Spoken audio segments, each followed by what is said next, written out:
Baik, bismillahirrahmanirrahim. Assalamualaikum warahmatullahi wabarakatuh. Apa kabar semuanya? Tentunya saya berharap semuanya dalam keadaan yang baik-baik saja.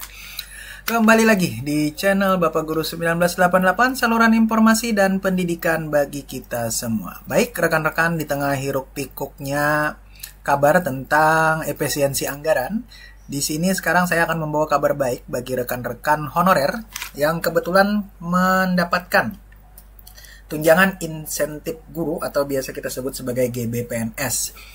Di mana kabar ini validitasnya tinggi ya rekan-rekan sekalian karena diposting langsung oleh admin dari website Kementerian Agama Republik Indonesia, yang artinya kabar ini validitasnya tinggi. Nah, rekan-rekan sekalian, saya akan coba untuk membacakan artikel yang sudah diposting oleh admin dari kemenak.go.id, di mana di sini tajuknya adalah Kemenak tetap salurkan tunjangan insentif guru meski ada efisiensi. Ini kriterianya. Jadi di sini saya bahas tentang kriteria penerima ya rekan-rekan sekalian. Untuk intermezzo di atas, perihal apa yang disampaikan oleh Ditjen Pendidikan Islam Suyitno, Bapak Suyitno lah, bisa dibaca saja sendiri. Saya hanya akan membacakan tentang kriteria yang bisa untuk mendapatkan tunjangan insentif GBPNS di tahun 2025. Jadi yang pertama, rekan-rekan sekalian harus aktif mengajar di RA, MI, MTS atau MAK.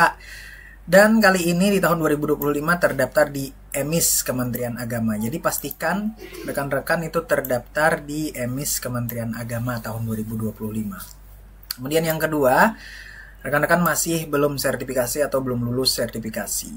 Yang ketiga, rekan-rekan sudah memiliki nomor PTK di Kementerian Agama atau biasa disebut sebagai NPK, atau bagi rekan-rekan penerima GBPNS yang sudah lama itu ada yang namanya NUPTK atau nomor unik pendidik dan tenaga kependidikan.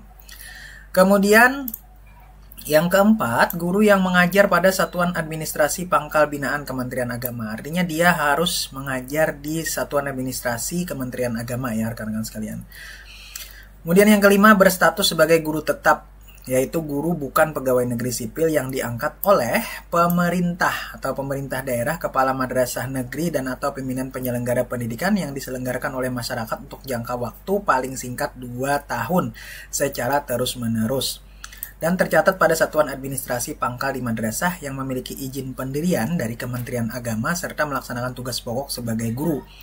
Diprioritaskan bagi guru yang masa pengabdiannya lebih lama. Jadi dibuktikan dengan surat keterangan lama mengabdi. Nah, jadi di sini rekan-rekan sekalian itu memiliki SK ya, SK dari madrasah baik itu negeri atau swasta. Cuma dengan catatan itu rekan-rekan di madrasah tersebut secara terus-menerus selama 2 tahun ya rekan-rekan baru bisa mendapatkan GBPNS ya.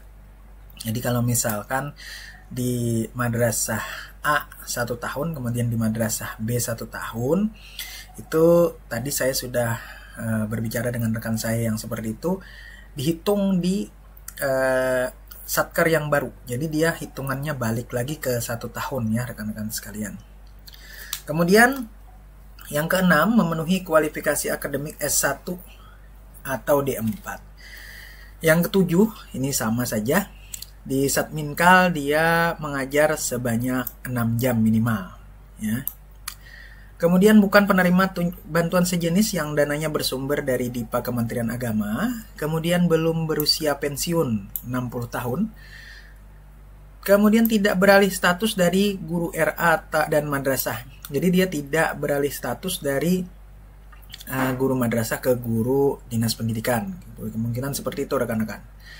Kemudian tidak terikat sebagai tenaga tetap pada instansi selain RA atau madrasah. Jadi dia bukan honorer yang punya 2 SK ya. Jadi di dinas pendidikan dia ada, kemudian di madrasah dia ada, itu tidak bisa.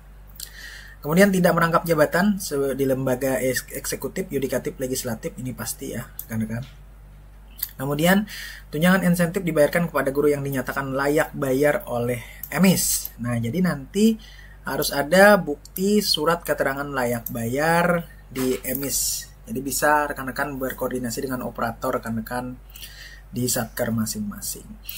Nah, kemudian ada syarat untuk menghentikan pembayaran tunjangan insentif. Yang pertama pastinya meninggal dunia, maka itu tidak bisa menerima lagi ya rekan-rekan sekalian. Kemudian jika sudah meninggal dunia, maka ahli waris berhak untuk menutup rekening atau melaporkan. Berusia pensiun 60 tahun, kemudian tidak lagi menjalankan tugas sebagai guru madrasah, ya, jadi dia tidak lagi bertugas sebagai guru. Kemudian dia diangkat jadi CASN, baik sebagai guru atau yang lainnya. Jadi CASN ini ada dua ya, ada PNS dan P3K. Atau sakit, ya, berhalangan tetap sehingga tidak dapat menjalankan tugas sebagai guru lagi, dan terakhir tidak memenuhi kriteria persyaratan yang diatur dalam petunjuk teknis. Nah, jadi itu kabarnya untuk rekan-rekan. Jadi jangan takut ya, efisiensi ini tidak mempengaruhi tunjangan GBPNS rekan-rekan sekalian. Harapannya bisa dibayarkan secepatnya dan bisa dicairkan oleh kementerian agar rekan-rekan secepatnya menerima tunjangan GBPNS di tahun 2025 ini. Demikian rekan-rekan untuk video kita hari ini. Jangan lupa tekan tombol subscribe, like, dan komen. Saya pamit undur diri. Wabillahi taufiq wal hidayah. Wassalamualaikum warahmatullahi wabarakatuh.